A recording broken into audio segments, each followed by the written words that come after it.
Muy buenas noches, bienvenidos a Zona Crítica, estamos en la pantalla de Veo hasta las 23. Una jornada muy particular a nivel mundial. Se ha elegido el nuevo líder, el principal líder social, religioso del mundo, como es la figura del Papa, un Papa que fue ungido por el Colegio de Cardenales hoy al mediodía y fue presentado en la Plaza San Pedro a la feligresía y a los religiosos y a los que no lo son, seguramente porque muchos se acercaron ahí, por eso un acontecimiento histórico que cualquiera de nosotros, si hubiese estado, y si fuese creyente o no, y hubiese estado cerca, hubiese estado ahí, me parece. Robert Prevost es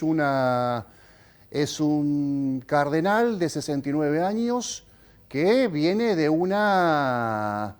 corriente, por lo menos se lo presenta así, del francisquismo. Ha sido el que desde la última década ha llevado el punteo, junto con el Papa Francisco, con Bergoglio, de la selección y nombramiento de los principales obispos de las diócesis, muchas de ellas nuevas en el mundo, por lo cual también ahí genera una fidelidad entre el que designa y el nombrado, fidelidad que se rompe obviamente cuando el líder se muere. Puede ocurrir que se rompa cuando el líder se muere y puede ocurrir que la fidelidad no solamente esté atada a una estrategia de construcción de un poder eclesiástico, sino también a la estrategia de la preservación de valores y de ir hacia una nueva iglesia. No lo sabemos, es una pregunta por ahora, qué va a hacer este cura respecto a los grandes interrogantes y las grandes ventanas que dejó abierta Bergoglio, la homosexualidad, la integración del diferente, la idea de la reivindicación de la justicia social. De hecho, el nuevo Papa, León XIV, es el Papa que va a reivindicar, por lo menos así lo hacen saber los especialistas vaticanistas, la encíclica Rerum Novarum, encíclica del siglo XIX, que desarrolla en su tesis, con mucha bibliografía, la idea de la justicia social, la idea de la sindicalización, la idea anticapitalista que el dinero no puede pasarle por encima de las cabezas a las personas, en un momento histórico donde evidentemente la Iglesia buscaba una respuesta a partir de la publicación del Capital de Marx y ubicarse como una tercera vía entre el marxismo y la Iglesia reaccionaria, conservadora, elitista, oscurantista, en muchos casos, y aportar a un debate que la propia sociedad, sobre todo la europea, estaba reclamando, ¿no? La salida de la esclavitud, no solamente conocida como el esclavo negro con el grillete que de un barco venía o viajaba entre continentes, sino también la esclavitud laboral que ya la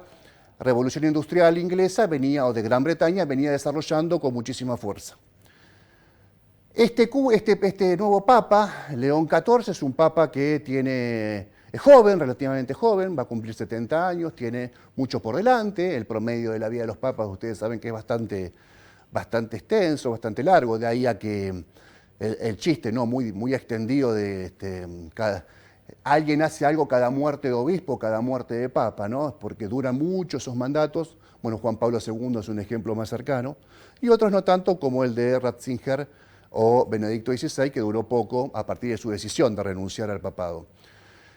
Es bueno saber que hay un papa que desarrolló toda su pastoral social en Perú, en un Perú cargado por la violencia de la guerrilla y por la violencia de los grupos paramilitares en la década del 80 y del 90, y que a partir de esa experiencia también aprendió a decir no y a poner el grito en el cielo sobre la violencia política. En cualquiera de los casos es una violencia que debe ser parada, es una violencia que no puede ser tolerada. Y decir eso en un contexto donde el balazo puede venir, el balazo literalmente podía venir de ambos lados, es un hecho de valentía. Veremos cómo se posiciona frente a la guerra el nuevo Papa en estos días. Y veremos además cómo repercute esto en Argentina y en Estados Unidos. En Argentina, con un presidente que denosta la justicia social, que este Papa reivindica, como Bergoglio lo hacía oportunamente y anteriormente, que reivindica la idea de la asociación de trabajadores para resistir el embate capitalista, que reivindica la iglesia de a pie, la iglesia en el territorio, la iglesia capilar, la iglesia en movimiento, y que critica principalmente algo que hoy es la discusión principal en los Estados Unidos respecto a la inmigración.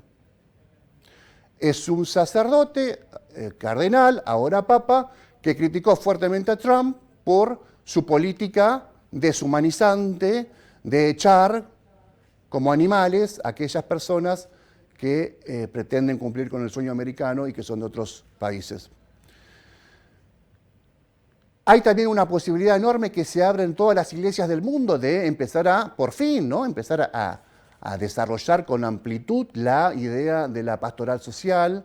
algo que no terminó de completarse plenamente, y también la iglesia que no expulsa a nadie entre sus religiosos, entre sus fieles y los que no lo son. Por lo tanto, ya se habló mucho en el noticiero de hoy a la noche, ya se habló mucho en la mayoría de los espacios televisivos y de medios periodísticos sobre este nuevo Papa. Solamente una reflexión muy ligera, muy rápida sobre lo que se presenta como una continuidad aparentemente de la corriente de Francisco y de Bergoglio que pusieron a la iglesia en otro lugar y por lo menos plantearon una discusión, pusieron en la mesa de discusión situaciones que la iglesia veía como tabú y que eran mala palabra y que por supuesto no estaban dentro de sus posibilidades de debate.